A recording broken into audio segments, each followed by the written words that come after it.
Bonjour chers abonnés, bonjour à chacun, bonjour à tous. Il n'est pas rare d'entendre dire que le purgatoire n'existe nulle part, sous prétexte qu'il n'est pas dans la Bible. Il n'est dit nulle part dans la Bible que le purgatoire existe. Et ça se chante partout. Et ça fait partie des points d'accusation qu'on adresse à l'endroit de l'Église catholique. Ce jour, je veux faire la part des choses. Comme je l'ai toujours dit, il est important d'établir le lien de dissemblance qui existe entre deux choses afin de pouvoir véritablement les comprendre. Si vous n'arrivez pas à faire la part des choses, vous ne pouvez jamais non plus comprendre. D'abord, c'est quoi le purgatoire? Le purgatoire est un état dans lequel les chrétiens qui sont morts, je ne vais même pas dire les chrétiens, un état dans lequel tous ceux qui sont morts dans le Seigneur, tous ceux qui sont morts dans le Seigneur expient leur peine, purgent leur peine, se font purifier pour pouvoir aller au ciel. Donc voilà en un mot ce que nous pouvons entendre par le purgatoire. De cette définition, on peut déjà comprendre que le purgatoire n'est pas un lieu où, lorsqu'on pêche, on peut commettre les plus graves péchés de ce monde. On se retrouvera sur ce lieu-là pour se purger avant d'aller au paradis. C'est ce que les gens pensent souvent. C'est différent. Ceux qui sont morts, bien sûr, dans le Seigneur, parce que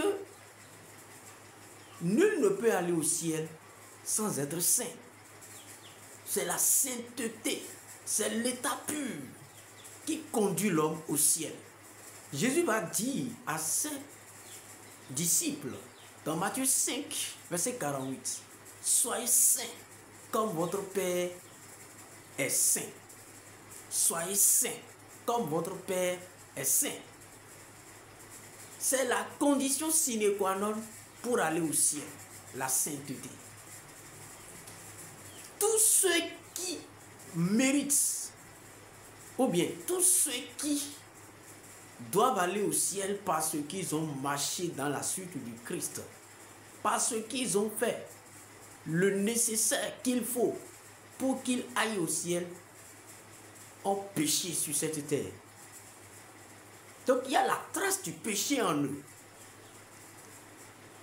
Tout cela doit être purifié d'abord. Ça doit être purifié pour qu'ils soient véritablement admis au ciel. Donc personne ne va directement au ciel comme vous le prétendez.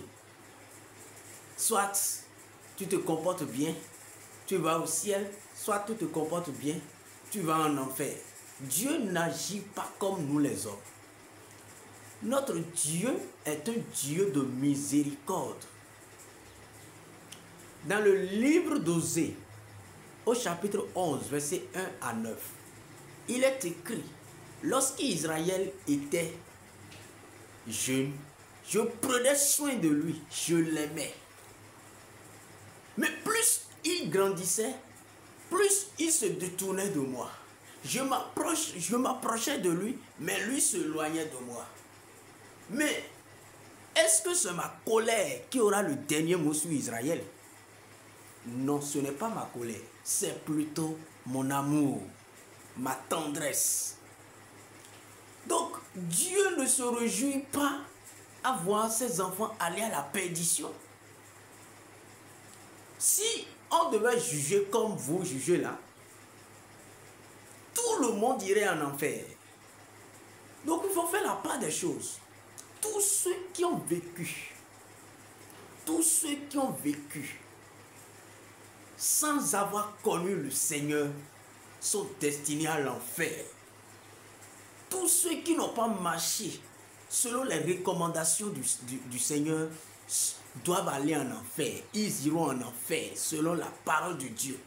En homme, ceux qui n'ont pas vécu l'amour, Jésus va dire dans Matthieu 5, verset 20, si votre justice ne dépasse pas la justice des scribes et des pharisiens, jamais vous n'entrerez pas dans le royaume des cieux. Donc, tous ceux qui n'ont pas vécu comme Dieu le recommande iront en enfer. Mais il y a des gens qui ont vécu comme Dieu le recommande et qui ont aussi péché. Alors que ceux-là, ils ne peuvent pas aller au ciel en état de péché. Oui, il y a des péchés, on est pardonné, vrai, oui, mais il y a la trace du péché en nous. Le péché souille l'âme. Le péché souille l'âme. Le péché laisse des traces, des cicatrices qui doivent être purifiées avant que nous puissions aller au ciel. Qu'on dise que ce n'est pas n'existe pas dans la Bible mais elle-même dit dans Jean 21, verset 25. Jésus a fait beaucoup d'autres choses encore. Et que si on devait rapporter tout cela dans la Bible, le monde entier ne pourrait pas contenir la Bible. Ce qui veut dire qu'il y a beaucoup de choses qui sont là, mais qui ne sont pas dans la Bible. Et Jésus lui-même nous dira dans Jean 16, verset 13, lorsque l'Esprit Saint viendra, le Consolateur, il vous conduira dans la vérité tout entière. Lis ta Bible. Lis ta Bible. Lorsque l'Esprit Saint viendra, il vous conduira dans toute la vérité, ou dans la vérité tout entière. Ce qui veut dire qu'il y a encore la vérité. Tout n'est pas dévoilé. Tout n'est pas dévoilé. Toi-même, tu ne peux pas me dire que c'est tout ce qui est dans la Bible que tu fais chez toi. Bien sûr, les organisations, les demandes de cotisation que tu fais dans ton église, est-ce qu'il y a ça dans la Bible?